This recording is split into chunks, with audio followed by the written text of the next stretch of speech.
This is a short video introduction to Chapter 30 of The American Yawp, the final chapter of the book titled The Recent Past.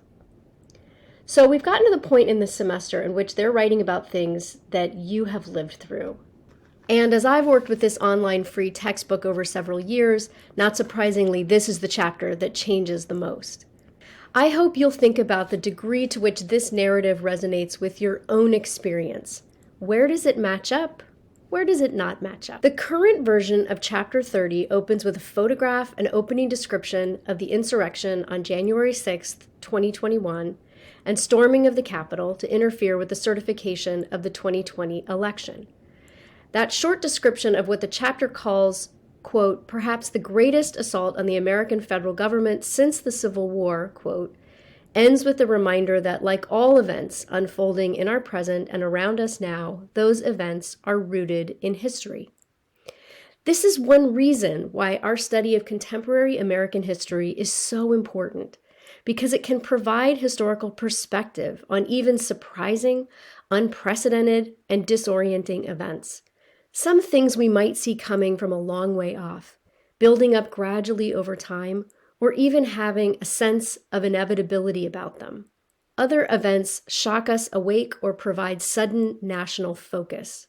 But as this chapter reminds us, focus doesn't mean unity, and there can often be conflicting narratives about current events, just as there are conflicting narratives about how best to understand the past.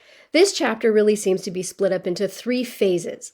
The first phase discusses politics as usual, quote unquote, before 2001, including the contested election of 2000, and takes its timeline mainly from presidential administrations and the shape of the emerging immediate post-war world.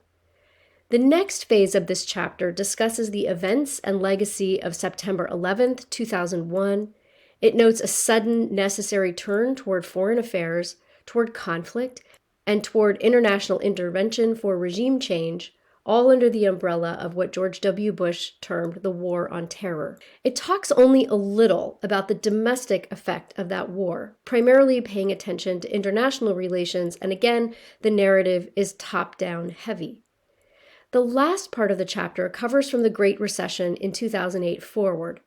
The war recedes a little bit from that narrative, but don't forget the war continued until 2011 in Iraq and until 2021 in Afghanistan.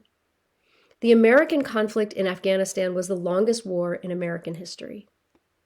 The last part of the chapter discusses the contentious political and cultural landscape of the last decade, including the most recent two presidential elections in 2016 and 2020, and the presidency of Donald Trump, the COVID-19 pandemic that began in 2020, the Black Lives Matter and #MeToo movements, and the overturning of Roe v. Wade. The authors conclude that we live in an era when, quote, contentious politics and cultural divisions poisoned social harmony, end of quote, but also that new generations can continue to define and redefine the American story, and that's where you come in.